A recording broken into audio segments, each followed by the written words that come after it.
नमस्कार दोस्तों, स्वागत है आप सबका फिर से हमारे इस YouTube चैनल पर, जहां पे आपको बेसिक से लेके एडवांस तक के सारे कंसेप्ट जो है एक ही जगह पे सीखने को मिल जाएंगे। तो अगर चैनल पर नए हैं तो सब्सक्राइब करना ना भूलिएगा।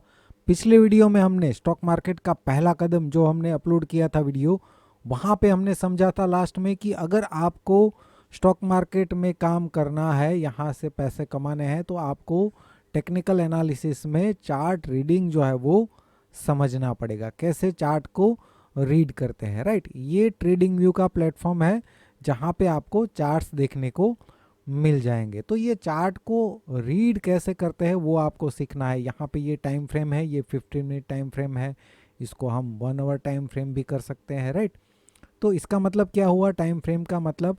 इसका मतलब है कि ये एक जो कैंडल है, इसको हम कैंडल बोलते हैं, ये एक कैंडल जो है वो 1 आवर की है। राइट, ये भी 1 आवर की है। अगर ये मैं इसको 15 मिनट कर देता हूँ तो ये हर एक कैंडल जो है वो 15 मिनट की है। राइट, तो ये टाइम फ्रेम का मतलब है। अभी जैसे मैंने आपको बोला कि हमें चार्ट रीडिंग सीखना है। राइट, तो चार्ट रीडिंग मतलब कैसे रीड करना है चार्ट को, हमें उससे क्या फ़ायदा होगा? तो चार्ट रीडिंग मतलब मार्केट के बिहेवियर को समझना है। राइट, मार्केट क्या करना चाहता है, ऊपर जा रहा है, नीचे जा रहा है, कहाँ से, किस लेवल से ये ऊपर जाएगा तो अच्छा है, किस लेवल से ये नीचे जाएगा तो अच्छा है। राइट, तो मार्केट का बिहेवियर समझना, चार्ट रीडिंग मतलब मार्केट का बिहेवियर समझना। तो वो चार्ट रीडिंग की भी अलग अलग मेथड्स होती है, जैसे कि आज के वीडियो में हम समझने वाले हैं प्राइस एक्शन। राइट, तो आज के वीडियो में प्राइस एक्शन हम समझने वाले हैं, क्या होता है प्राइस एक्शन। कुछ इंपॉर्टेंट पॉइंट्स जो है वो हम डिस्कस करने वाले हैं। फर्स्ट पॉइंट है यहाँ पे what is price action. Right, फिर swing high, swing low, support resistance, price action patterns समझने वाले हैं। प्रैक्टिकल यूज किस तरीके से कर सकते हैं हम डिफरेंट टाइम फ्रेम्स में। राइट, और फिर टारगेट और स्टॉप लॉस कैसे डिफाइन कर सकते हैं, और कुछ इंपॉर्टेंट टिप्स जो है वो भी हम आज के वीडियो में डिस्कस करने वाले हैं। राइट, तो सबसे पहले शुरुआत करते हैं, what is price action. Price action है क्या? ये कोई प्रिडिक्शन की मेथड है जहां पे हम मार्केट को प्रिडिक्ट कर रहे हैं कि मार्केट यहां से ऊपर जा सकता है या नीचे जा सकता है? नहीं, ये कोई प्रिडिक्शन की मेथड नहीं है। पास्ट में जो भी डेटा हमारे पास है, चार्ट के अंदर जो भी डेटा हमारे पास है, वहां से हमें आइडेंटिफाई करना है support, resistance, right, swing high, swing लो, ये कंसेप्ट भी हम समझेंगे। स्विंग हाई क्या होता है, स्विंग लो क्या होता है, सपोर्ट रेजिस्टेंस क्या होता है, वो भी हम समझेंगे। इन सपोर्ट और रेजिस्टेंस का यूज करके हम एक डिसीजन बनाते हैं कि इसके ऊपर, इस लेवल के ऊपर, ये रेजिस्टेंस लेवल अगर है तो इस लेवल के ऊपर अगर मार्केट जाता है तो हम बाय करेंगे, और ये सपोर्ट लेवल जो है इसके नीचे अगर मार्केट जाता है तो हम सेल करेंगे। मतलब कि प्राइस जिस तरीके से बिहेव करेगा उसी तरीके से हम उस प्राइस को फॉलो करेंगे। जैसे हमारे गुजराती में कहावत है, भाव भगवान छे। राइट, तो प्राइस जिस तरीके से बिहेव करेगा हम भी उसी हिसाब से मार्केट को फॉलो करते जाएंगे। वही है प्राइस एक्शन। प्राइस एक्शन को समझने के लिए हमें ये स्विंग हाई, स्विंग लो क्या होता है, सपोर्ट रेजिस्टेंस क्या होता है, वो पहले समझने की जरूरत है। अब जैसे ये निफ्टी का 15 मिनट चार्ट है। राइट, तो निफ्टी के इस 15 मिनट चार्ट में अगर आप ध्यान से देखें तो ये एक लो है और यहाँ पे एक हाई बना है। यहाँ से लेके यहाँ तक मार्केट ने एक मूव किया है, अपसाइड मूव। राइट, तो इस अपसाइड मूव में ये जो है, ये इसको हम एक बोल सकते हैं स्विंग लो, और ये हो गया है एक स्विंग हाई। राइट, और यहाँ से यहाँ तक का जो स्विंग लो से स्विंग हाई तक का मूवमेंट हुआ है, उसके अंदर भी एक हम देखें तो यहाँ पे हाई बन के एक डिक्लाइन आया है, तो ये भी एक स्विंग हाई है। यहाँ पे भी एक डिक्लाइन आया है, ये भी एक स्विंग हाई है। यहाँ से भी एक डिक्लाइन है, ये भी एक स्विंग हाई है। राइट, तो यहाँ से लेके यहाँ तक के मूव में भी 3 स्विंग हाई बने हैं। यहाँ पे एक स्विंग लो बना है, यहाँ पे एक स्विंग लो बना है, और यहाँ पे एक स्विंग लो बना है। राइट, यहाँ पे छोटे छोटे लो जो है उसको हम कंसीडर नहीं करेंगे क्योंकि वहाँ पे सिग्निफिकेंट डिक्लाइन नहीं है। यहाँ पे 3 जगह पे डिक्लाइन जो है वो सिग्निफिकेंस है, इसलिए हम इसको स्विंग लो कंसीडर कर रहे हैं। राइट, तो ये लेवल पे मार्केट जो है वो स्विंग हाई का मतलब यहाँ पे ये रेजिस्ट कर रहा है, इसके ऊपर नहीं जा पा रहा है, तो इसको हम रेजिस्टेंस बोलते हैं। राइट, ये लेवल्स जो है वो उसको बोलते हैं हम रेजिस्टेंस। राइट, वैसे ही स्विंग लो के नीचे ये नहीं जा रहा है तो इसको हम बोलते हैं सपोर्ट। ये सपोर्ट है, ये सपोर्ट है। देखिए ये जो रेजिस्टेंस था, स्विंग हाई जो है इसके ऊपर नहीं जा पा रहा था, अब जब इसके ऊपर चला गया तो वही स्विंग हाई वाला जो लेवल है वो अब क्या बन गया, सपोर्ट बन गया। और यहाँ से फिर से ये जो है स्विंग हाई जो है इसको इसने ब्रेक कर दिया। पहली बार ये ब्रेक नहीं कर पाया और दूसरी बार इसने ब्रेक कर दिया, तो ये रेजिस्टेंस के ये ऊपर चला गया, यहाँ पे फिर से एक सपोर्ट बन गया, राइट। तो जहाँ पे ये लेवल जिसके ऊपर मार्केट नहीं जा पा रहा है उसको हम बोलते हैं रेजिस्टेंस। स्विंग हाई से हमारा रेजिस्टेंस बनेगा और स्विंग लो से हमारा क्या बनेगा, सपोर्ट बनेगा। अब ये क्या सपोर्ट और रेजिस्टेंस की लाइंस जो है ये हॉरिजॉन्टली ही वर्क करती है? नहीं। यहाँ पे अगर हम देखें ये एक स्विंग हाई है, ये स्विंग हाई है, ये स्विंग हाई है, राइट। इन तीनों स्विंग हाई को अगर हम कनेक्ट करते हैं ये इस तरीके से, राइट, और नीचे ये स्विंग लो है उनको अगर कनेक्ट करते हैं तो यहाँ पे आपको एक पैटर्न दिखेगा, राइट। ये डिसेंडिंग ट्रायंगल जिसको हम बोलते हैं, राइट, क्योंकि ये डिसेंडिंग मतलब नीचे की तरफ जा रहा है और ट्रायंगल जैसा दिख रहा है, राइट, इसलिए डिसेंडिंग ट्रायंगल। तो इस पैटर्न में ये जो लाइन हम ड्रॉ कर रहे हैं ऊपर, वहां पे ये बार बार रेजिस्टेंस फेस कर रहा है और नीचे की तरफ ये बार बार सपोर्ट ले रहा है। इन दी एंड ये ऊपर की तरफ यहाँ से इसके ऊपर ब्रेक करता है, फिर ब्रेक करने के बाद वापस ये रिटेस्ट करके इसी लाइन पे सपोर्ट लेने के बाद ये अच्छा बाउंस हमें देता है। तो ये क्या बन गया, एक बन गई प्राइस एक्शन पैटर्न। ये क्या बन गई, एक प्राइस एक्शन पैटर्न। ऐसी बहुत सारी पैटर्न्स आती है, जैसे अगर आप गूगल पे सर्च करते हैं प्राइस एक्शन पैटर्न्स, यहाँ पे मैं इमेजेस पे क्लिक करता हूँ तो बहुत सारी इमेजेस प्राइस एक्शन पैटर्न्स की हमें देखने को मिल जाएगी। जैसे यहाँ पे मैंने एक ब्लॉग में ओपन करके रखा है, यहाँ पे बहुत सारी पैटर्न्स के नाम है, राइट। ये नाम आपने ऑलरेडी सुने होंगे, double bottom, double top, right, double bottom, double top, ascending triangle, descending triangle, right. ये सारी पैटर्न है, ये फ्लैग पैटर्न्स जो है। पैटर्न का नाम जानना इंपॉर्टेंट नहीं है, प्रैक्टिकली आप किस तरीके से यूज कर सकते हैं वो इंपॉर्टेंट है। जैसे यहाँ पे हमने निफ्टी में अप्लाई किया था, ये एक पैटर्न है, पैटर्न का नाम जो भी हो, लेकिन यहाँ पे ये ब्रेकआउट के बाद हमें एक अच्छा ट्रेंड देखने को मिला। सेम अगर यहाँ पे और आप आइडेंटिफाई करने की कोशिश करें तो यहाँ पे एक और पैटर्न आपको मिल जाएगा, राइट, जहाँ पे भी ये प्राइस जो है ये रेजिस्टेंस ले रहा था, यहाँ पे सपोर्ट ले रहा था और यहाँ पे ब्रेक करने के बाद फिर से हमें एक अपसाइड का मूव देखने को मिला। तो ये भी एक तरह का ट्रायंगल पैटर्न बन गया, राइट। इस तरीके की प्राइस एक्शन पैटर्न्स जो है मार्केट में बनती ही रहती है। जैसे ये निफ्टी का 15 मिनट चार्ट है, हम इसको पीछे करके देखते हैं और कोई पैटर्न हमें, जैसे यहाँ पे ये नीचे की तरफ, यहाँ पे अगर आप देखें यहाँ पे भी आपको ये एक स्विंग हाई, एक स्विंग हाई, राइट, और ये भी एक स्विंग हाई है। इन सबको आप कनेक्ट करेंगे और नीचे की तरफ भी ये स्विंग लो, ये स्विंग लो, यहाँ पे आप कनेक्शन करेंगे तो ये आपको पैटर्न मिल गई। यहाँ पे resistance, resistance, resistance, support, support और सपोर्ट, फिर यहाँ पे ये रेजिस्टेंस में ब्रेकआउट हुआ और वहाँ से एक हमें अच्छा मूव देखने को मिला, राइट।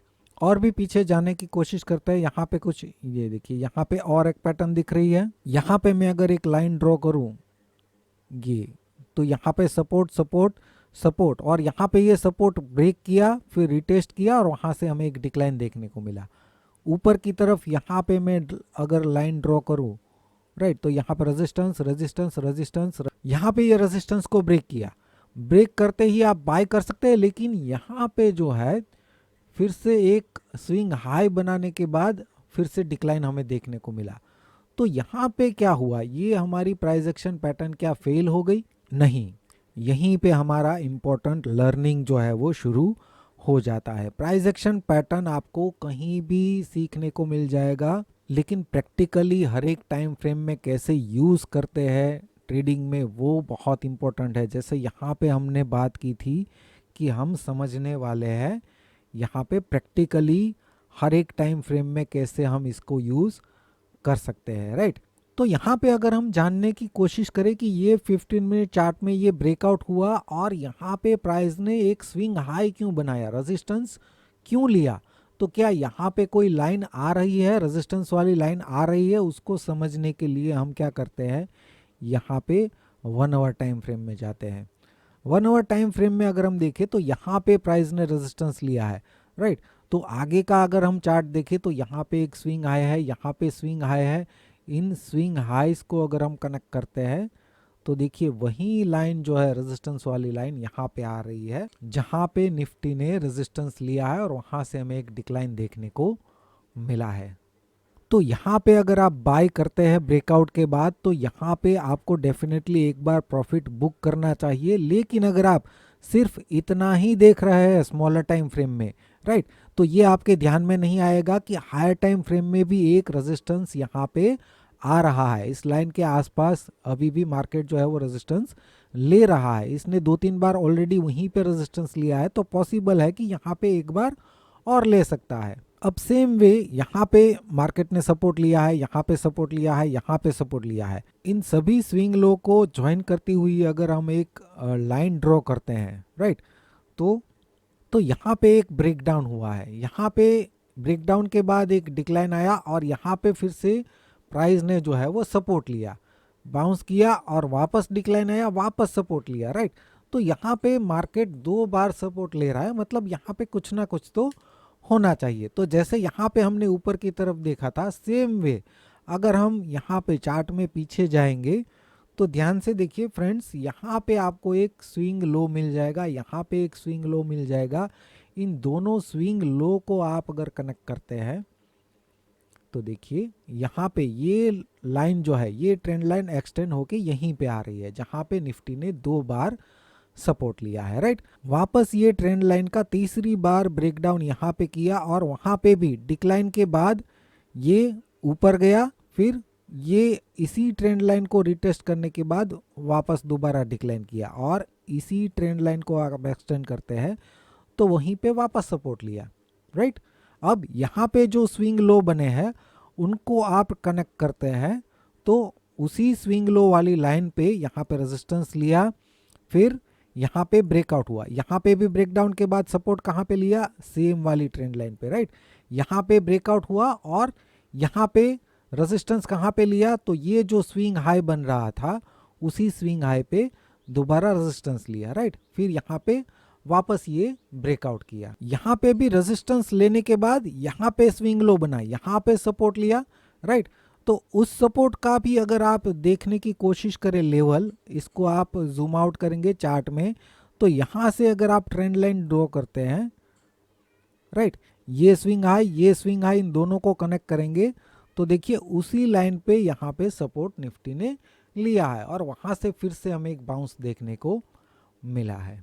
तो यही तो है प्राइस एक्शन। आप अलग अलग स्विंग हाई स्विंग लो का यूज करके सपोर्ट रेजिस्टेंस की लाइंस ड्रॉ करता है, जिसको हम ट्रेंड लाइन बोलते हैं। उनका यूज करके जो पैटर्न्स बनती है और उन पैटर्न्स का यूज करके हम ट्रेड प्लान करते हैं, तो वही है प्राइस एक्शन। अब प्राइस एक्शन का यूज करके हम स्टॉप लॉस और टारगेट कैसे डिफाइन कर सकते हैं कि कहाँ पे हमें लॉस बुक करना है और कहाँ पे हमें प्रॉफिट बुक करना है। जैसे यहाँ पे हमने बहुत सारे एग्जाम्पल देखे, वहीं पे अप्लाई करें अगर हम। अब जैसे यहाँ पे ब्रेकडाउन हो रहा है, राइट, यहाँ से मार्केट डिक्लाइन कर रहा है ब्रेकडाउन के बाद, तो यहाँ पे अगर हमें ट्रेड लेना है, हमें शॉर्ट का ट्रेड लेना है, तो किस तरीके से हम प्लान करेंगे। सबसे पहले तो ये 1 आवर टाइम फ्रेम है, तो यहाँ पे हम 15 मिनट में चले जाएंगे, राइट। 15 मिनट के टाइम फ्रेम में देखेंगे वहाँ पे क्या चल रहा है, उस जगह पे चले जाते हैं, यहाँ पे ब्रेकडाउन हुआ है, राइट। अब यहाँ पे अगर आप देखेंगे तो 15 मिनट कैंडल, पहला 15 मिनट कैंडल ओपनिंग के बाद ही इसके नीचे लाइन के नीचे क्लोज दे दिया है, राइट। तो मतलब कि नेगेटिव मार्केट ऑलरेडी हो चुका है, राइट। अब उसके बाद यहाँ पे फिर से लाइन को रिटेस्ट किया है, वहाँ पे आप प्लान कर सकते हैं या फिर यहाँ पे कर सकते हैं। ये पहला 15 मिनट का कैंडल इसके नीचे क्लोज होने के बाद आप शॉर्ट प्लान कर सकते हैं और आपका स्टॉप लॉस जो है ये पर्टिकुलर कैंडल जिसने ब्रेकडाउन किया है उसके ऊपर, इसके ऊपर आप स्टॉप लॉस रख सकते हैं। और टारगेट के लिए जैसे मैंने आपको अभी अभी समझाया कि आप हायर टाइम फ्रेम में भी देखिए कि अगर ये ब्रेकडाउन कर रहा है तो कहाँ पे ये सपोर्ट ले सकता है। तो जैसे हमने यहाँ पे एक ट्रेंड लाइन ड्रॉ की, ये स्विंग लो, इन दोनों को कनेक्ट करती हुई अगर हम लाइन ड्रॉ करते हैं तो वहाँ पे मार्केट सपोर्ट इस जगह पे ले सकता है, तो वहाँ पे इसके आसपास आप अपना टारगेट जो है वो सेट कर सकते हैं। जैसे यहाँ पे ये ब्रेकडाउन के बाद अगर आप शॉर्ट करते हैं तो ये स्विंग हाई के ऊपर आपका स्टॉप लॉस होना चाहिए और टारगेट तो ये जो स्विंग लो है उसके आसपास आप अपना टारगेट सेट कर सकते हैं। मतलब इतना आपका रिस्क है और इतना आपका रिवॉर्ड है। ध्यान में ये रखना है कि रिस्क जो है, स्टॉप लॉस जो है वो कम होना चाहिए और टारगेट जो है आपका, रिवॉर्ड जो है वो बड़ा होना चाहिए। अगर आप इस रूल को ध्यान में रख के हर एक बार ट्रेड प्लान करते हैं तो ओवरऑल जो है आप हमेशा प्रॉफिट में ही रहेंगे। अब प्राइस एक्शन का यूज़ करने के लिए कुछ इंपॉर्टेंट टिप्स जो है वो मैं आपके साथ शेयर करने वाला हूं। जैसा मैंने आपको बोला कि प्राइस एक्शन कोई प्रिडिक्शन मेथड नहीं है, राइट। प्रिडिक्शन के लिए हम इलियट वेव थियरी का यूज़ करते हैं। जैसे यहाँ पे मैंने एक पोस्ट किया है 17 अप्रैल को, बेसिस ऑन इलियट वेव कि निफ्टी जो है वो 18,000 जा सकता है, राइट। यहाँ पे हमने मेंशन किया था कि ये जो है एक सपोर्ट रेंज है और इस रेंज में जो है निफ्टी सपोर्ट ले सकता है और इस टारगेट रेंज में जा सकता है। तो ये बेसिस ऑन इलियट वेव है। इलियट वेव का यूज़ करके आप मार्केट को प्रिडिक्ट कर सकते हैं, राइट। तो इसके बाद यहाँ पे हुआ क्या, इसको हम प्ले करके देख लेते हैं। जो भी एक्शन हुआ होगा वो हमें दिख जाएगा, राइट। यहाँ से डिक्लाइन आया, इसी सपोर्ट रेंज में सपोर्ट लेने के बाद हमें टारगेट रेंज में जो है प्राइस देखने को मिला। अब प्रिडिक्शन में और प्राइस एक्शन में डिफरेंस क्या है, ये अगर आप डिक्लाइन देखें, इसको मैं आपको निफ्टी के चार्ट में दिखाता हूं। ये डिक्लाइन की हम बात कर रहे हैं, राइट। यहां से मैं सपोर्ट लेने के बाद बाउंस एक्सपेक्ट कर रहा था पहले से ही, लेकिन प्राइस एक्शन में क्या होता है, प्राइस एक्शन में यहाँ पे जैसे हमने एक पैटर्न ड्रॉ किया था, यहाँ पे प्राइस एक्शन में हम वेट करते हैं कि प्राइस ब्रेक डाउन करता है तो हम सेल करेंगे, लेकिन ब्रेकआउट करता है तो हम बाय करेंगे। हमें प्रिडिक्ट नहीं करना है, राइट। जैसे प्राइस बिहेव करता है वैसे हमें फ्लो में जाना है। तो प्राइस एक्शन में हम इलियट वेव की तरह तो प्रिडिक्ट नहीं कर सकते, लेकिन जो भी हमारा ट्रेंड है, ओवरऑल ट्रेंड अपसाइड ट्रेंड है ओवरऑल, तो ब्रेकआउट की पॉसिबिलिटी ज़्यादा होती है। ऊपर वाली वेज लाइन के ऊपर जाने की प्रोबेबिलिटी बढ़ जाती है। जैसे अगर हम निफ्टी में यहाँ पे 1 आवर चार्ट सिलेक्ट करेंगे, ये 1 आवर चार्ट है, राइट। तो 1 आवर चार्ट में अगर आप देखें तो ये ट्रेंडिंग मार्केट है। तो ये ट्रेंडिंग मार्केट में इस तरीके की पैटर्न यहाँ पे बीच में बनती है तो प्रोबेबिलिटी ऊपर ब्रेकआउट होने की ज़्यादा होती है, क्योंकि ऑलरेडी जो है हमारा ट्रेंड जो है वो अपसाइड की तरफ है, राइट। तो इसीलिए हम ज़्यादातर यहाँ पे इस तरीके की पैटर्न के बाद ट्रेंडिंग मार्केट में जो है ब्रेकआउट का सिनारियो है वो ज़्यादा प्रीफर करते हैं। अब जैसे यहाँ पे ये पैटर्न बन रही है, यहाँ पे भी हमने डिस्कस किया था, ये एक पैटर्न बन रही है, तो यहाँ पे भी ब्रेकआउट के चांसेस ज़्यादा क्यों होते हैं, क्योंकि ऑलरेडी ये पैटर्न जो है वो बन कहाँ पे रही है, जो एक ट्रेंड लाइन, सपोर्ट वाली ट्रेंड लाइन आ रही है, वहाँ पे सपोर्ट लेने के बाद ये पैटर्न बन रही है। तो यहाँ पे सपोर्ट लेने के बाद ऊपर जाने के चांसेस ज़्यादा है। तो इसी तरीके से हम प्राइस एक्शन का यूज़ करके प्रोबेबिलिटी देखते हैं कि ये पैटर्न में ब्रेक डाउन होने की पॉसिबिलिटी ज़्यादा है या ब्रेकआउट होने की, और वो भी प्राइस एक्शन का ही यूज़ करके। यहाँ पे जो है बार बार सपोर्ट ले रहा है प्राइस, तो यहाँ से अगर हमें बाउंस देखने को मिला है तो इसके नज़दीक ये पैटर्न बना है तो उसमें ब्रेकआउट के चांसेस ज़्यादा है, क्योंकि यहाँ से बार बार प्राइस जो है वो सपोर्ट ले रहा है। मतलब कि पैटर्न कहाँ पे बन रही है उसका बहुत ही इंपॉर्टेंट है कि प्राइस जो है वो ऊपर की तरफ जाएगा या नीचे की तरफ जाएगा, राइट। वो डिसाइड करने में वो बहुत ही इंपॉर्टेंट पार्ट प्ले करता है कि पैटर्न बनती कहाँ पे है। तो यहाँ पे फ्रेंड्स हमने ऑलमोस्ट सारे पॉइंट्स जो है डिस्कस कर लिए हैं। वीडियो अगर आपको यूजफुल लगा है, हेल्पफुल लगा है, तो लाइक कीजिए और फ्रेंड्स को शेयर कीजिए ताकि वो भी प्राइस एक्शन के इम्पोर्टेंट कंसेप्ट को समझ सके। और चैनल को सब्सक्राइब अगर नहीं किया है तो सब्सक्राइब करके बेल आइकन को प्रेस कर दीजिए ताकि नया वीडियो जो भी अपलोड हो उसका नोटिफिकेशन भी आपको जल्दी मिल जाए। वीडियो देखने के लिए आपका बहुत बहुत शुक्रिया, धन्यवाद।